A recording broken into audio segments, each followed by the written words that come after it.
me, this is so, so amazing. Thank you. I happen to be a medical doctor myself in Kenya, and there's no question about it. I really am recognizing that my training is insufficient.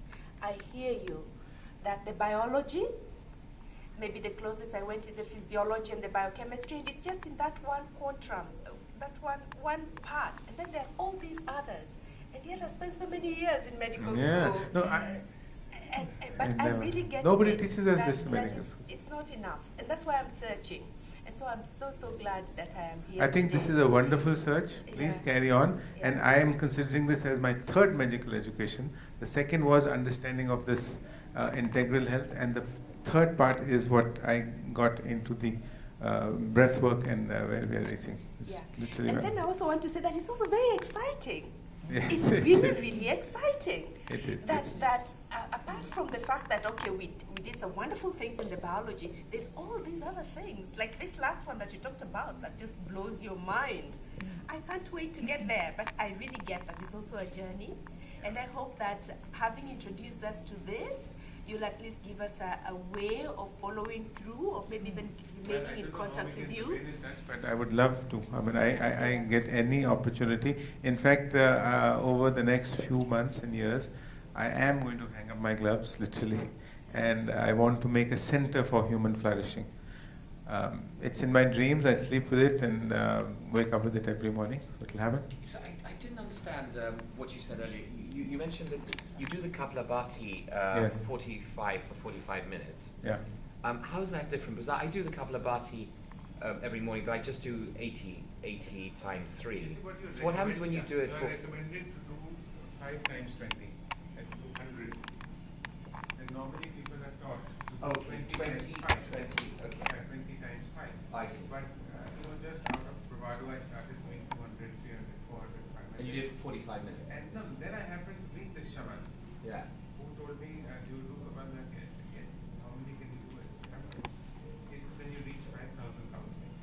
Now, so what this holotropic breathing, if you want to read about it, holotropic, holo means holotropic is towards. Holotropic breathing is, it's everybody doesn't agree with it because it's not easy to handle. You need somebody to monitor you while you are doing this, by the way. You can't do it without monitoring. Holotropic breathing means that you are doing Kapalabhati and inspiratory thing. That means you are doing.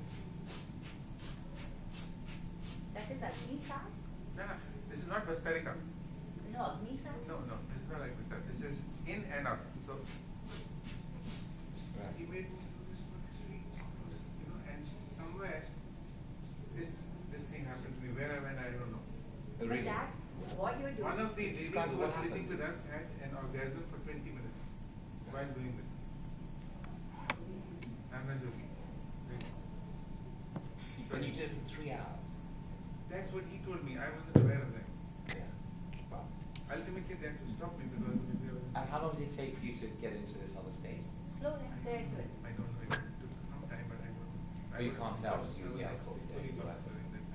It was the most profound experience I've had in my life. Really? Yeah. Interesting.